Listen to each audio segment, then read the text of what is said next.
अस्सलाम वालेकुम, आप देख रहे हैं तलाश। और आज गुफ्तगू जो हम ज़ाहिर शुरू करेंगे बलूचिस्तान में जो वाक़यात 20 घंटे से भी कम अरसे में जो वाक़यात हमारे सामने आए उस पर ज़ाहिर है कि बात करेंगे आज। उसके अलावा ये भी सवाल है कि जो ज़ियारत पर अटैक है इसका जो कायद आज़म की रेजिडेंसी पे ये सिंबल्स होते हैं, ये सिंबल्स पे अटैक है। यानी जो 9/11 था, जो न्यूयॉर्क पे हमला हुआ था, वो एक दो टावर नहीं गिराए थे, वो इंपीरियलिज्म का एक सिंबल था जिस पर अटैक किया गया था। तो बानी पाकिस्तान की रेजिडेंस पे हमला करना, फिर वहाँ जाहिर है कि वो झंडा जो खबरें आ रही हैं BLA का वो लगाना, और उसके बाद फिर ये जो हमले हुए इस पर बात करेंगे। और उसके बाद फिर जाहिर है गुफ्तगू जिस तरह आगे अनफोल्ड होगी मुख्तलिफ मौज़ूआत पे हम बात करेंगे, जिसमें लॉ एंड ऑर्डर है पंजाब का और बाकी तमाम मुल्क का, कराची में जो धमाके हुए हैं वो, लोड शेडिंग पर जो हंगामे फैसलाबाद में देखने में आए उस पर थोड़ी गुफ्तगू होगी, और उसके बाद फिर रेलवे का एक प्रोग्राम के एंड में एक इशू है बड़ा सीरियस जिसको हम डिस्कस करेंगे। आप सब मेहमानों को बहुत बहुत शुक्रिया। अच्छा राणा साहब, अब आप फरमाइएगा कि ये जो ज़ियारत पर अटैक होना, अच्छा फिर उसके बाद ये यानी सरदार बहादुर वुमेन यूनिवर्सिटी पर अटैक होना, 14 तालबात शहीद हो गई, उसके बाद फिर बोलान मेडिकल कॉम्प्लेक्स पे ये अटैक हो जाना 20 घंटे से भी कम अरसे में, तो ये लॉ एंड ऑर्डर जाहिर है कि प्रोविंशियल सब्जेक्ट हो चुका है। लेकिन आप समझते हैं कि बलूचिस्तान की गवर्नमेंट, जिसको आपने चांस दिया, जो गवर्नर उनका आपने अपनी हुकूमत सेक्रीफाइस कर दी, कंट्रोल्स, ये आपको मैसेज है, उनको मैसेज है, ये क्या हुआ है? देखिए, इसमें वहाँ पे जो ये बात कही जा रही है कि वहाँ पे उन्होंने BLA का जो है वो झंडा भी लहराया, तो इसमें ये एक सिंबॉलिक है और इससे ये ज़ाहिर होता है कि वो लोग पाकिस्तान को जो है वो तस्लीम नहीं करते, वो बलूचिस्तान को अलहदा करना चाहते हैं। और उन लोगों के यानी उनका माइंडसेट देखें कि किस तरह से उन्होंने यानी कितना काबिल मज़म्मत और यानी दर्दनाक ये वाक़या है कि जो कॉलेज गोइंग बच्चियाँ थी उनकी बस के ऊपर हमला हुआ और उनमें से जो है वो 11 के करीब जो है वो शहीद हो गई, बाकी जो है वो 14 के मुताबिक 14 ज़ख्मी हैं, 19 ज़ख्मी, उनकी जो है वो हालत, उनमें से 4-5 की हालत जो है वो अभी सीरियस बताई जाती है। तो इससे ये यानी बात साबित है कि ये लोग जो हैं ये यानी पाकिस्तान के आइन को, पाकिस्तान की सॉवरेनिटी को जो है वो बिल्कुल तस्लीम नहीं करते। और वो ग्रुप या वो हिस्सा बलोच सियासतदानों का या रहनुमाओं का जो हिस्सा इनके साथ हमदर्दी भी रखता था। हमदर्दी से मुराद वो ये कहता था कि ये लोग जो पहाड़ों पे चले गए हैं, इनके पहाड़ों पे जाने की वजूहात हैं तो इनको वापस लाया जाए, इनके साथ जो है वो सलूक ना किया जाए या इनको इनके ऊपर जो है वो सख्ती या उस तरह की जो है वो ज़्यादती यानी इनको एंगेज किया जाए। अब उन लोगों में से जो है उन लोगों को इक़्तिदार जो है वो वहाँ पे दिया गया और मकसद उसका यही था कि ये लोग जो नेशनलिस्ट हैं ये पाकिस्तान को तस्लीम करते हैं, पाकिस्तान के आइन को तस्लीम करते हैं, ये विद इन पाकिस्तान जो है ये रह के जो है वो मामलात को जो है वो बलूचिस्तान के हकूक़ को हासिल करना चाहते हैं। तो और दूसरी तरफ ये उन लोगों के साथ भी हमदर्दी रखते हैं या उन लोगों के साथ को थोड़ा बहुत तल्लुक़ रखते हैं जो लोग पहाड़ पे चले गए हैं या लोग जो सिर्फ ताकत की ज़ुबान में बात करना चाहते हैं। तो पाकिस्तान मुस्लिम लीग नून का अपने हुकूमत को सेक्रीफाइस करने का बुनियादी तौर पे जो है वो तो यही ख्याल था कि ये लोग जो हैं ये उनको भी एंगेज करेंगे और ये एक ब्रिज बनेंगे और ये बलूचिस्तान का मसला जो है इसको ताकत के बगैर थ्रू नेगोशिएशन जब हल किया जा सकेगा। सरताज अजीज़ साहब हमारे साथ टेलीफोन लाइन पे मौजूद हैं, इनसे बात करते हैं। मुस्लिम लीग नून के ज़ाहिर सीनियर रहनुमा हैं और खारजा अमूर और कौमी सलामती के अमूर में मशीर है। अस्सलाम वालेकुम सरताज अजीज़ साहब। अस्सलाम वालेकुम जी। सरताज अजीज़, सबसे पहले तो ये जो बलूचिस्तान में हुआ है, यानी आपकी सलामती अमूर का भी को भी आप देख रहे हैं, ये इतने कम अरसे में इतने बड़े वाक़यात हो जाना, ये आपको कुछ नया चैलेंज, यानी किस तरह से देख रहे हैं आप इसको? बहुत ही अफसोसनाक वाक़े हैं और जो बलूचिस्तान की रवायात हैं उनके भी खिलाफ हैं, क्योंकि वहाँ भी ख़वातीन की इज़्ज़त और कदर है और कभी ऐसा वाक़या नहीं आया है कि एक ऐसे मौके पर। तो ज़ाहिर है कि इसमें बहुत से अवामिल हैं और जैसा कि हमारे नुमाइंदों ने कहा कि इसमें कोई सिग्नल है बाज़ औक़ात उन लोगों की तरफ जिन्होंने हुकूमत संभाली है, उन लोगों की तरफ से कि जो हम बातचीत कर रहे हैं तो इस पे बहुत गौर की ज़रूरत है और बहुत ही मेहनत की ज़रूरत है, ताकि जो भी स्टेक होल्डर्स हैं सूबाई सतह पर भी, मरकज़ी सतह पर भी, वो इसको सोच विचार करें और मालूमात हासिल करें कि ये आया ये वाक़यात एक ही कड़ी है या अलग अलग वाक़यात हैं जो इकट्ठे एक दिन हो गए हैं। और बहुत ही मैं समझता हूँ अफसोसनाक और अजीब सूरत हाल है। ख़ास तौर पे ज़ियारत पे जो हमला हुआ, इससे ज़्यादा अफसोसनाक बात क्या हो सकती है। कायद आज़म की यादगार। सरताज साहब, आपकी स्ट्रेटजी क्या होगी? यानी आपने अपनी हुकूमत तो सेक्रीफाइस कर दी, जैसे राणा साहब भी फरमा रहे थे यहाँ पे, अब आपने उनको हुकूमत भी दे दी, मतलब जो बलोच नेशनल हैं, अब क्या किया जाए, इसका हल क्या है? देखिए ना, हल फौरी तो नहीं है, लेकिन इस पे जब तक आप बैठकर जो हकीकत है उस तक नहीं पहुंचेंगे कि ये अवामिल क्या, और यही हमारी इंटेलिजेंस एजेंसी के लिए चैलेंज है, बहुत सिविल और मिलिट्री के लिए, कि वो इनके रूट ट्रेस करें और कम से कम एक मुजरिम दहशतगर्द जो है सुना जिंदा पकड़ा गया है तो उससे कुछ लिंक्स मिलेंगे कि ये। और एक खबर ये भी आई थी कि अक्रॉस द बॉर्डर किसी ग्रुप का राब्ता हुआ है अफगानिस्तान से।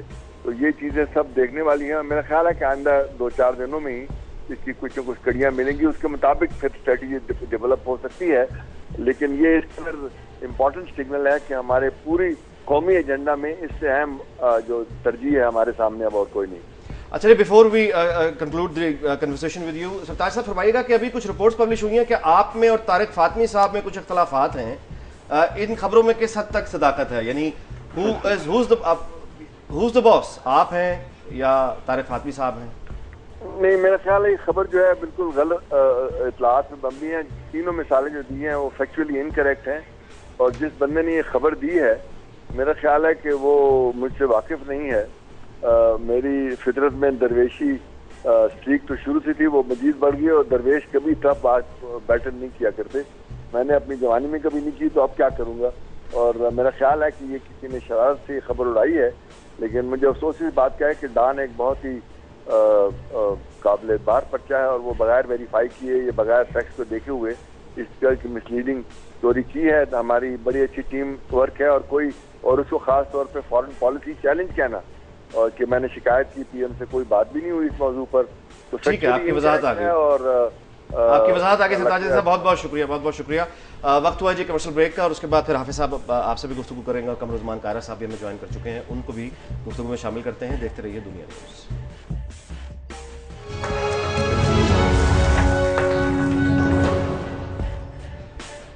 जी वेलकम बैक, आप देख रहे हैं तलाश, और अब पूछते हैं हाफिज सलमान भट्ट साहब। जी हाफिज साहब, किस तरह से देख रहे हैं बलूचिस्तान में आप ये जो हालात हो रहे हैं? ये तो ताल बात को मार रही है। ये कहा जा रहा है कि ये जो मस्कशुदा लाशें वहाँ मिल रही हैं या जो मिसिंग पर्सनस हैं, ये उसका रिएक्शन देखने में आ रहा है। इन तालबात ने किसी का क्या किया है, कायद आज़म ने किसी का क्या किया है, ये किस तरह का रिएक्शन है, ये किस तरह से जस्टिफाई करेंगे? देखिए नहीं अनीक भाई, मेरा ख्याल ये है कि ये इतना सिंपल नहीं है कि कुछ लोगों ने कुछ लोगों को मौत के घाट उतार दिया है।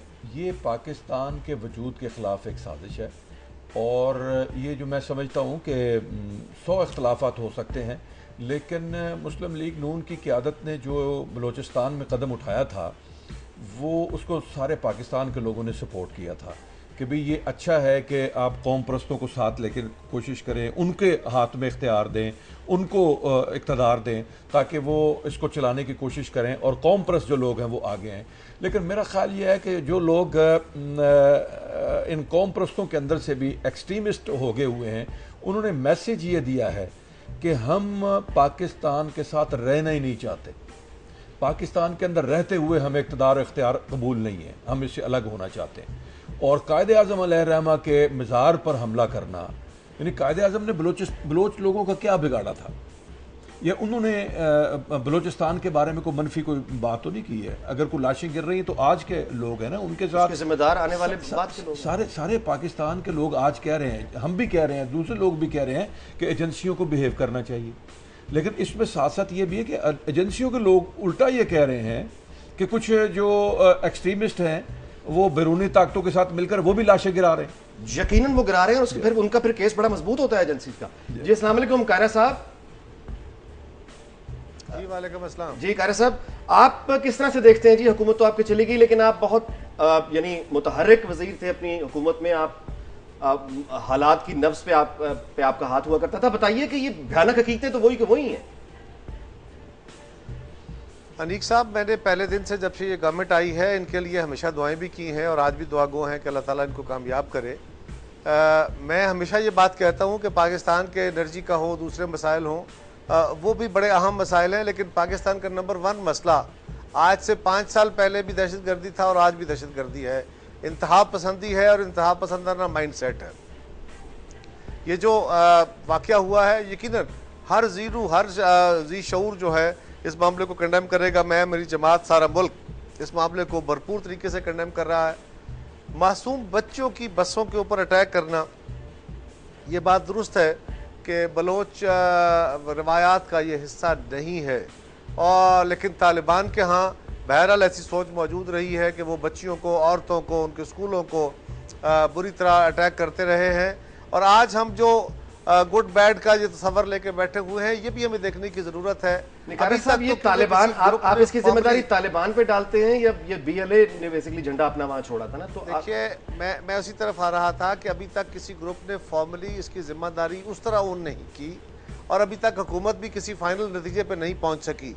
लिहाजा हमें सारा कुछ नेशनलिस्टों पर डालना जो है ये मुनासिब नहीं होगा।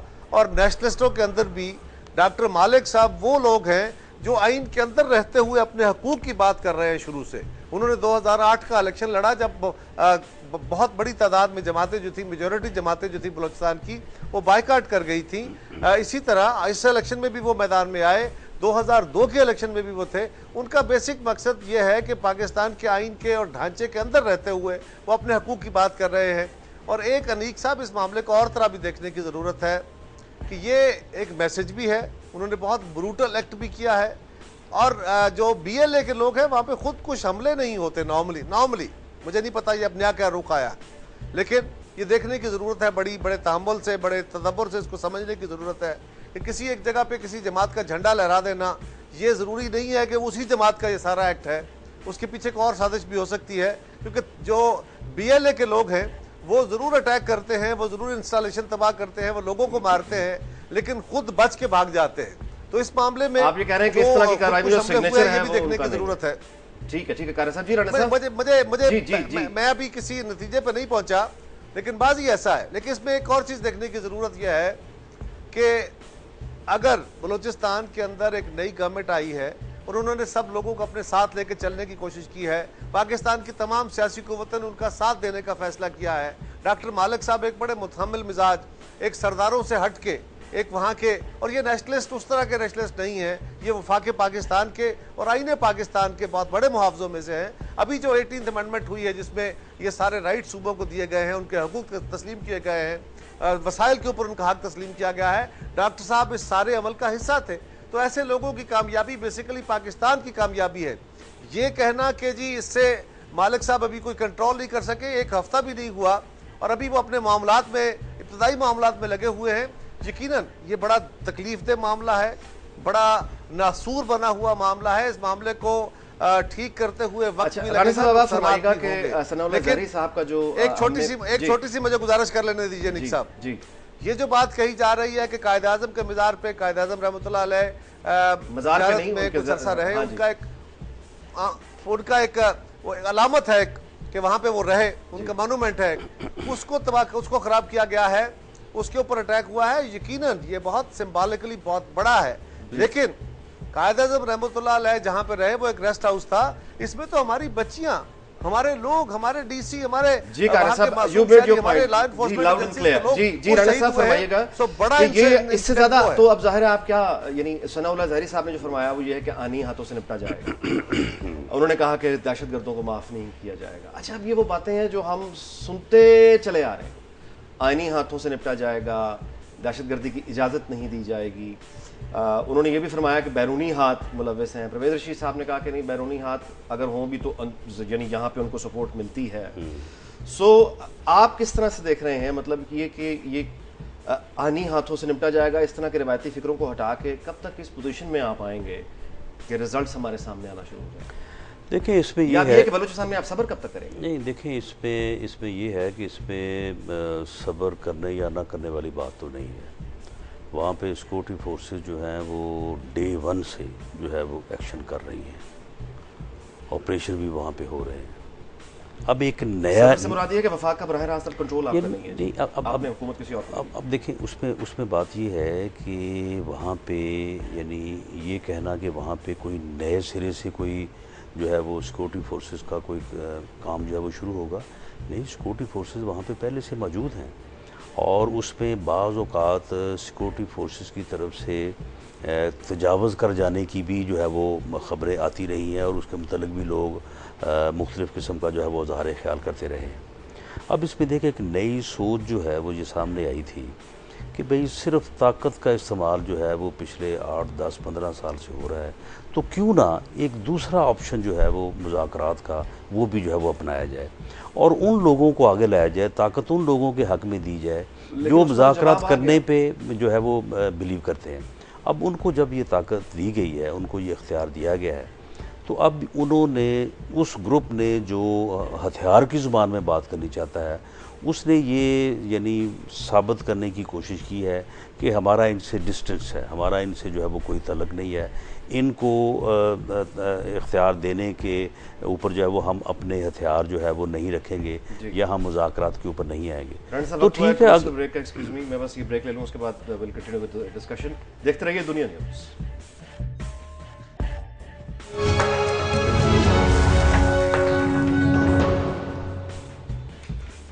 जी वेलकम बैक, आप देख रहे हैं तलाश और हाफिज साहब आपसे गुफ्तगू शुरू करते हैं। जैसा कि कारा साहब ने थोड़ी देर पहले फरमाया कि उन्होंने कहा कि ये सिग्नेचर जो है ये तालिबान का है, ये BLA का नहीं है, तो आपकी इस पे क्या? देखिए ज़रा मुश्किल होगा इस आइडिया को सेल करना कि ये तालिबान इधर भी पहुंच के वो ये काम कर रहे हैं, लेकिन फिर भी मैं को तालिबान हो या ये फाटा का इलाका हो या बलूचिस्तान का इलाका हो, हमें जो एक्सट्रीमिस्ट हैं उन ग्रुपों को अलग करना होगा और जो लोग नाराज़ हैं उनको अलग करना होगा। और ये जो कोशिश हुई है बलूचिस्तान में कि नाराज़ लोगों को राज़ी करने की, ये मैं समझता हूँ बहुत अच्छी कोशिश है, इसको जारी रहना चाहिए और आगे बढ़ना चाहिए। अख्तर मेंगल के पास भी जाना चाहिए, उसको भी इस सारे प्रोसेस में साथ शामिल करना चाहिए, उनको कंसोल करना चाहिए। और फिर जो कोई ऐसे एक्सट्रीमिस्ट आ जाएं कि जो किसी चीज़ को माने न मानने वाली बात हो, तो फिर उसको दूसरी बात जो है वो लड़ाई झगड़े की करनी चाहिए। अच्छा। अब ये जो बलूचिस्तान का ख़ास तौर पे ये मामला है कि वहाँ जो प्रोविंशियल जो अदारे हैं उनकी कैपेसिटी का भी मसला है। वहाँ की पुलिस का मामला, उनकी कैपेसिटी जो है वो इन लोगों को निपटने की नहीं है, कैपेसिटी बिल्डिंग भी करनी पड़ेगी बहुत सारे। हाफिज साहब, सवाल ये पैदा होता है कि जो सिक्योरिटी फोर्सेज यानी सिक्योरिटी फोर्सेज सिक्योर करना है जिन्होंने, ये सिक्योरिटी फोर्सेज का भी तो फेलियर है कि ये सब कुछ हुए चला जा रहा है। मैं समझता हूँ कि सिक्योरिटी फोर्सेस से ज़्यादा जो इंटेलिजेंस के अदारे हैं उनका फेलियर है। ठीक है, क्योंकि सिक्योरिटी फोर्स देखिए, आप मिलिट्री और पैरामिलिट्री फोर्स को आप क्या ट्रेन करते हैं कि भाई बंदा मिले ना मिले हमें वो टेरिटरी मिलनी चाहिए। तो अगर आप सिक्योरिटी फोर्स को इस तरह अंधाधुंध इस्तेमाल करेंगे तो वो तो लोगों की जानों का नहीं, वो तो फेलियर आप बुनियादी समझ इंटेलिजेंस इदारों का है कि जो ये नहीं कर पा रहे कि कहाँ से क्या चीज़ चल रही है। आमिर मतीन साहब हमारे साथ टेलीफोन लाइन में मौजूद है। आमिर मतीन साहब से पूछते हैं। अस्सलाम वालेकुम। जी वालेकुम अस्सलाम, क्या रहे नहीं आपके? अल्हम्दुलिल्लाह। आमिर साहब फरमाइएगा कि जैसे कायरा साहब का कहना यह है कि ये उनको नजर आता है कि तालिबान की जो बस पर अटैक हुआ है कोयटा में, अफसोसनाक ये जो हादसा हुआ, हमला हुआ, ये तालिबान का सिग्नेचर है। अच्छा, अब ये बताइए कि ये 20 घंटे से भी कम अरसे में, यानी ज़ियारत पर अटैक हुआ, उसके बाद फिर इधर अटैक हुआ, फिर बोलान मेडिकल कॉम्प्लेक्स, ये कोई एक ग्रुप है, मुख्तलिफ है, स्कैटर्ड है, क्या है? बात यह है कि एक तो इसका शॉर्ट टर्म मसला है जो ये मौजूदा आप बता रहे हैं हुआ है।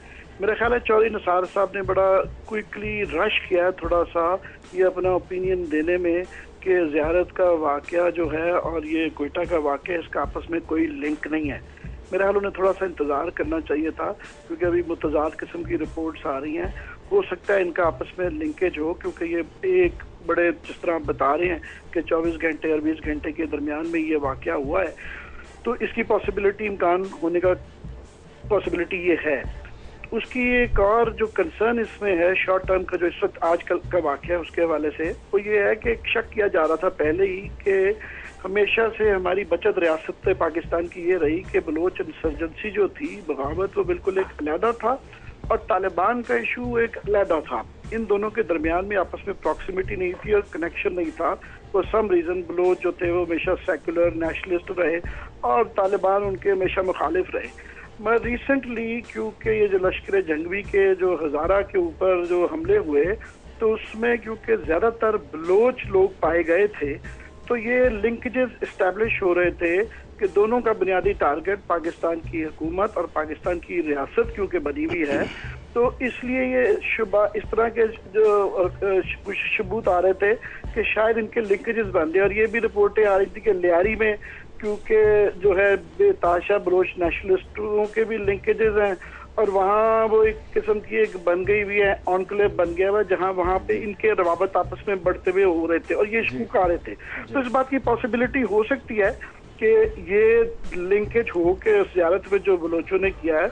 और ये टाइमिंग आप देखें ना, एक वक्त में एक ही दिन में 2 वाकयात का होना, तो मेरा ख्याल है कि पहली बात तो क्विकली कि आज के उसमें थोड़ा सा एविडेंस का ठोस किस्म का आ जाए। मेरा और जो आपके मेहमान बैठे हुए हैं ये कह देना अभी सही कि इसने किया या उसने किया नहीं है, मगर ये पॉसिबिलिटी एग्जिस्ट करती है। और मतीन साहब हमारे साथ टेलीफोन लाइन पर मौजूद है। सनाउल्लाह ज़हरी साहब, आपने कहा कि आनी हाथों से हम निपटेंगे, दहशतगर्दी की इजाज़त नहीं दी जाएगी, तो ज़हरी साहब ये तो बयानात हम साल से सुनते आए हैं, आनी हाथों से निपटेंगे, ठोस नतायज हमारे सामने कब आएंगे? तब्दीली जिसका हम सुन रहे थे वो तब्दीली तो यही है कि आप हमें रिजल्ट्स दें, तो कैसे देख रहे हैं आप इसको? देखिए जी, बिस्मिल्लाहिर्रहमानिर्रहीम। अभी तो हमने हुकूमत संभाले हुए 1 हफ्ता हुआ है हमें, और मैं समझता हूँ कि हमें टाइम देना चाहिए।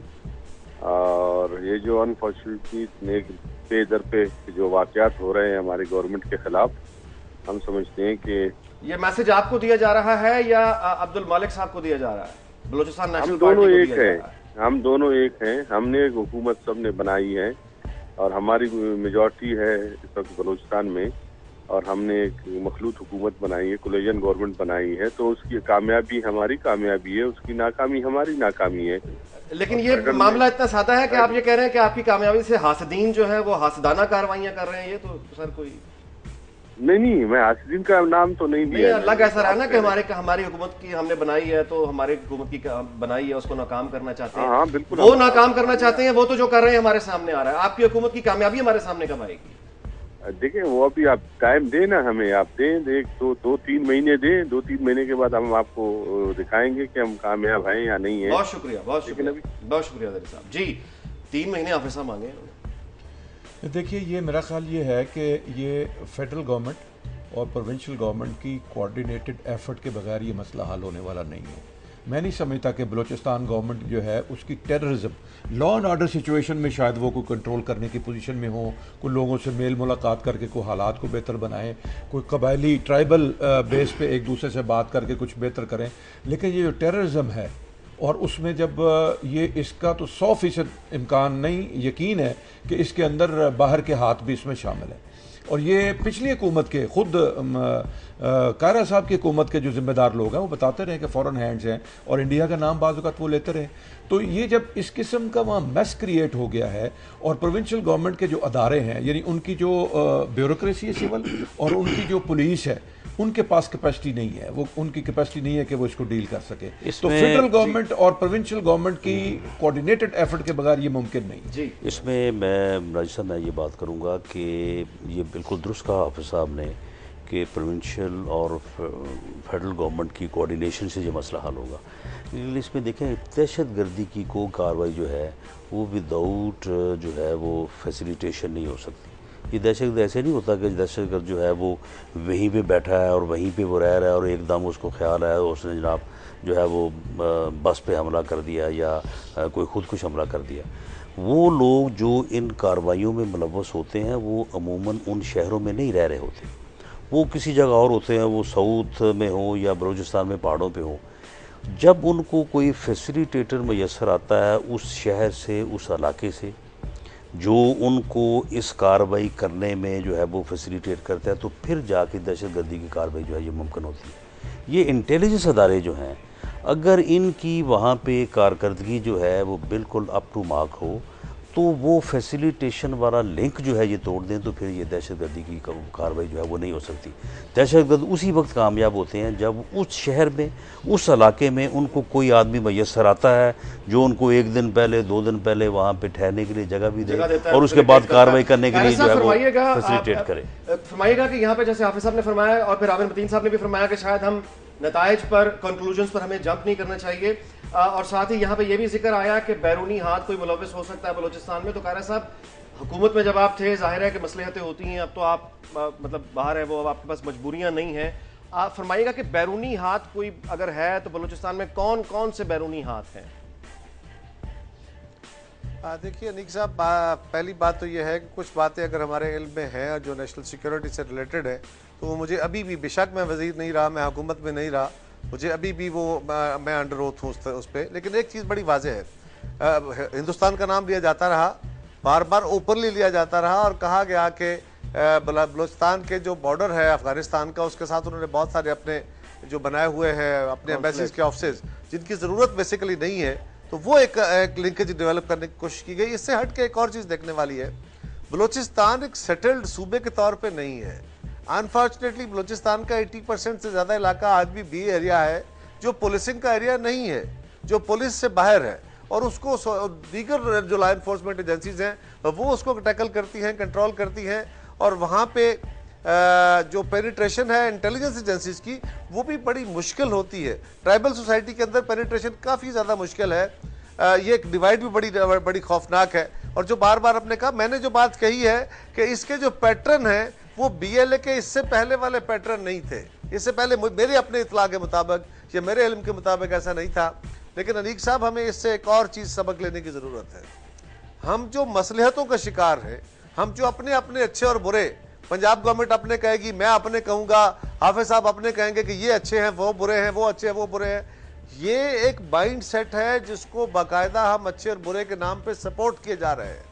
कुछ लोग बुरे के नाम पे सपोर्ट करते हैं, कुछ अच्छे के नाम पे सपोर्ट करते हैं। कार साहब, ये धुंध है, इंतहापसंदी है, ओवरऑल एक वबा है। वक्त है जी एक कमर्शियल ब्रेक का, और ये मैं आपके पास इत्तेफाक, ये एक धुंध है जो बड़ी गहरी से गहरी होती चली जा रही है, एक कंफ्यूजन है, क्लैरिटी नहीं है। वक्त हुआ है जी कमर्शियल ब्रेक का, उसके बाद यहीं आपसे मुलाकात होती है और उसके बाद हम बात करेंगे पंजाब के लॉ एंड ऑर्डर सिचुएशन पर। और फैसलाबाद में जो भी हमने हालिया लोड शेडिंग पर एहतजाज करने वालों के साथ पुलिस का रवैया देखा, उसकी वजह क्या थी, पूछेंगे राणा साहब से इस ब्रेक के बाद।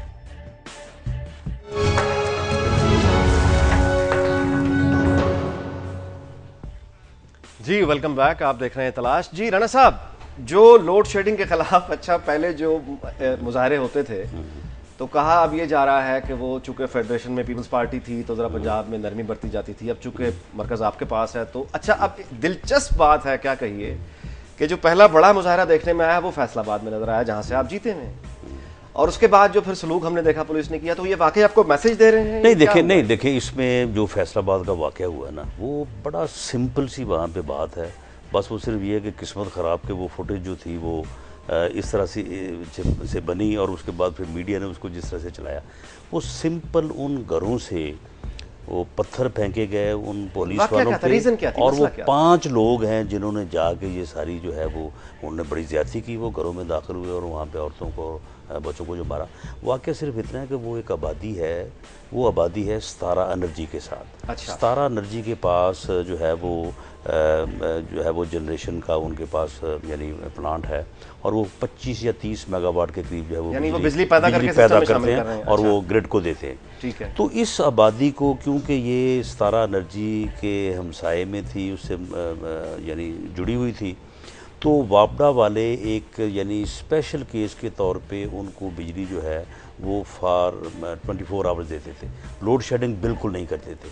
अब जब सुप्रीम कोर्ट का फैसला आया और सुप्रीम कोर्ट ने कहा कि जी आपने हर जगह पे यकसा करनी है, उन्होंने वहाँ पे भी यकसा कर दी। जब वहाँ पे भी 8-10 घंटे की लोड शेडिंग हुई तो उन लोगों ने आगे सड़क ब्लॉक कर दी। जब उन्होंने सड़क ब्लॉक की तो वहाँ पे पुलिस चली गई, पुलिस गई तो उन घरों से उनके ऊपर किसी ने पत्थर मारे, और वो जो 5 जिनको बाद में सस्पेंड भी किया है, और वो जनाब जो है वो फिर उन घरों में दाखिल हो गए। मैं वहाँ पे गया और जाके वहाँ पे सारी उनके साथ बात की, और वो मामला सारा जो है वो रिजॉल्व हो गया। वो को पूरे शहर का मसला नहीं है। आपने इसको वजाहत कर दी, बात क्लियर हो गई। अब before we conclude the show, railway के ऊपर एक रिपोर्ट है, छोटी सी आपको दिखाते हैं और उसके बाद मामला डिस्कस करते हैं।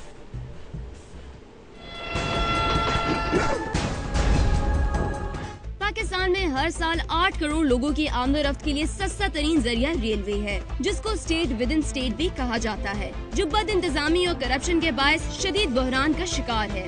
इस बहरान की एक वजह DS मुल्तान मोहम्मद अली राजपूत भी है, जिसने मुल्तान डिवीजन में गैर कानूनी भर्तियों, प्रमोशन, ट्रांसफर, पोस्टिंग और जमीनों की अलॉटमेंट का सिलसिला भी शुरू कर रखा है। जराये का कहना है कि सैकड़ों लोगों से लाखों रुपए रिश्वत ली जा चुकी है, जिसके बारे में GM रेलवे को भी शिकायत भिजवाई जा चुकी हैं, मगर ताहाल इन शिकायत पर कोई अमल दरामद नहीं हो सका। अब्दुल हकीम बलोच साहब हमारे साथ टेलीफोन लाइन में मौजूद हैं, जो कि वज़ीर मुमलिकत है रेलवे के। अस्सलाम वालेकुम बलोच साहब। वालेकुम भाई, कैसे हैं आप? ये रिपोर्ट आपने देखी, बताएं फिर क्या आप करेंगे? हमारे पास शिकायतें आ रही हैं DS मुल्तान की। ये हमने कभी दावा नहीं किया, ये पूरा सिस्टम रेलवे का इतना बिगड़ा हुआ है ना, हर जगह से 15 साल से ये सिस्टम पूरा बिगड़ा हुआ है। वो आपने देखा कि हमने अभी पूरे हर जगह विजिट भी कर रहे हैं, वो देख रहे हैं, और हमें पता है रेलवे में सबसे बड़ी जो रेलवे की तबाही हुई है वो करप्शन की वजह से हुई है। और इंशाल्लाह रेलवे में हम बलोच साहब, हम ये मामला आपके इल्म में लेकर आ गए। हाफिज साहब, आपके पास इसकी कोई तफसील है? देखिए, गुजारिश ये है कि ये जो भर्तियों का मामला है, ये तो पिछली, आपको पता है, निगरान हुकूमत में सुप्रीम कोर्ट ने पाबंदी लगा दी थी कि कोई ट्रांसफ़र, पोस्टिंग और प्रमोशंस वगैरह का सिलसिला न किया जाए। लेकिन उस सारी सुप्रीम कोर्ट की पाबंदी के बावजूद इन्होंने पिछले दौर में भर्तियां अनाउंस की, और उसमें लाखों रुपया लोगों से लेकर के भर्तियां जो करने का वो सिलसिला किया हुआ है। और लोग भर्ती करके बावजूद कोशिश के जनरल मैनेजर के रोकने के, उन्होंने एक क्लास जो है वो वाल्टन में ट्रेनिंग के लिए भेज दी, जिसको फिर वाल्टन के जो इंचार्ज है उन्होंने रोका है। असल बात यह है कि जब से रेलवे में जो DMG ग्रुप के चेयरमैन आने शुरू हुए हैं, 92-93 थे, उस वक्त से रेलवे का बेड़ा गर्क हुआ है ज़्यादा। उसकी वजह ये होती है कि वो टेक्निकली जानते नहीं होते। हमारा रेलवे जो है वो टेक्निकल अदारा है, वो जानते नहीं होते, और जो रेलवे के अंदरूनी अफसर हैं वो फिर उसके साथ तावन नहीं करते, तो वो अपने टाउट्स और एजेंट्स बनाने के लिए ऐसे नरम लोग जो करप्ट हो, बदयानत हो, उनको साथ मिला लेते हैं और उनको खुली छुट्टी दे देते हैं। फिर वो इंजनों की परचेज़ की बात हो, वो ट्रैक्शन मोटरों की बात हो, वो भर्ती की बात हो, वो ये सारी चीज़ें फिर जो है वो चेयरमैन की आशीर्वाद उनको हासिल होती है, और वो नीचे वो सारी इस वक्त ये है कि DS मुल्तान के नीचे काम करने वाले डिवीजनल ऑफिसर्स, एक डिवीजनल ऑफिसर उस वक्त वहाँ काम नहीं कर रहा, क्योंकि उनको काम करने की इजाज़त नहीं दी जा रही, और उनको अपनी ज़बरदस्ती अपने काम पर जो रिश्वत और बदयानती और भर्ती करने के काम पर लगाने की कोशिश की जा रही है। तो ये चेयरमैन और उनके नीचे पूरी एक लाइन है, चेन है, जो इस वक्त रेलवे को खाई जा रही है। हम इसका मतलब है कि ख्वाजा साद रफीक और ज़ाहिर है कि बलोच साहब, अब्दुल हकीम बलोच साहब के सामने बड़े चैलेंजेस हैं। वक्त हुआ है जी कारया साहब। अनीक साहब, मैं इस पे भट्ट साहब से बिल्कुल एग्री करता हूँ, और भट्ट साहब बिल्कुल सही कह रहे हैं। ये DMG ग्रुप के जो भी चेयरमैन बैठे हुए हैं, उन्होंने रेलवे के निज़ाम को पूरे को तबाह किया हुआ है। इसीलिए हम ये पूरे निज़ाम को तब्दील करना चाहते हैं। हम रेलवे को एक कारपोरेशन बनाना चाहते हैं, रेलवे में बोर्ड ऑफ डायरेक्टर बनाना चाहते हैं। मेरी भी यही राय है जो भट्ट साहब की, जब तक रेलवे को मौजूदा ब्यूरोक्रेसी के निज़ाम से निजात नहीं दिला जाएगी, रेलवे कभी भी नहीं सुधरेगी। और उसका फर्स्ट स्टेप यही है जो हम बजट में अनाउंस कर चुके हैं। अब्दुल हकीम बलोच साहब, आपका बहुत बहुत शुक्रिया। मामला हम आपके इल्म में लेकर आए, उम्मीद है कि इस पर कोई न कोई कार्रवाई होगी। जी कारया साहब, आप इस पर कोई फरमाना चाहेंगे? आपने इनके सामने जो चैलेंजेस हैं, बातें सुनी, आपने फैसलाबाद की बात की थी कि फैसलाबाद में लोगों से क्या हुआ। तो जब एक पंजाब का हुक्मरान मरकज के खिलाफ खुद लोगों को एजिटेट करेगा, उस वक्त की हुक्मरान जमात अपने MNAs MPAs अपनी इंतजामिया के जरिए डंडे उठवा के लोगों से जुलूस निकलवाएगी। कारया साहब, हम तो अब भी कहते हैं कि एहतिजाज करना उन लोगों का हक है। सर एक मिनट, एक छोटा सा अर्ज राना साहब, सिर्फ इतनी अर्ज है कि मैं तो तवक्को कर रहा था कि चीफ मिनिस्टर साहब अब मीनार पाकिस्तान पे आके दफ्तर लगाएंगे, और उन्होंने कहा था कि वो झंडा उठा के खुद आके लीड करेंगे इन प्रोसेस। जी बहुत बहुत शुक्रिया कारया साहब, अच्छा होता है राना साहब, बहुत शुक्रिया हाफिज साहब। अब ये शो का एंड में थोड़ा सा जरा वो हो गया, लेकिन वक्त हुआ है जी ऑफ कोर्स अब साइन ऑफ करने का। सो देखते रहिए दुनिया न्यूज़। आपसे कल मुलाकात होगी तलाश के साथ।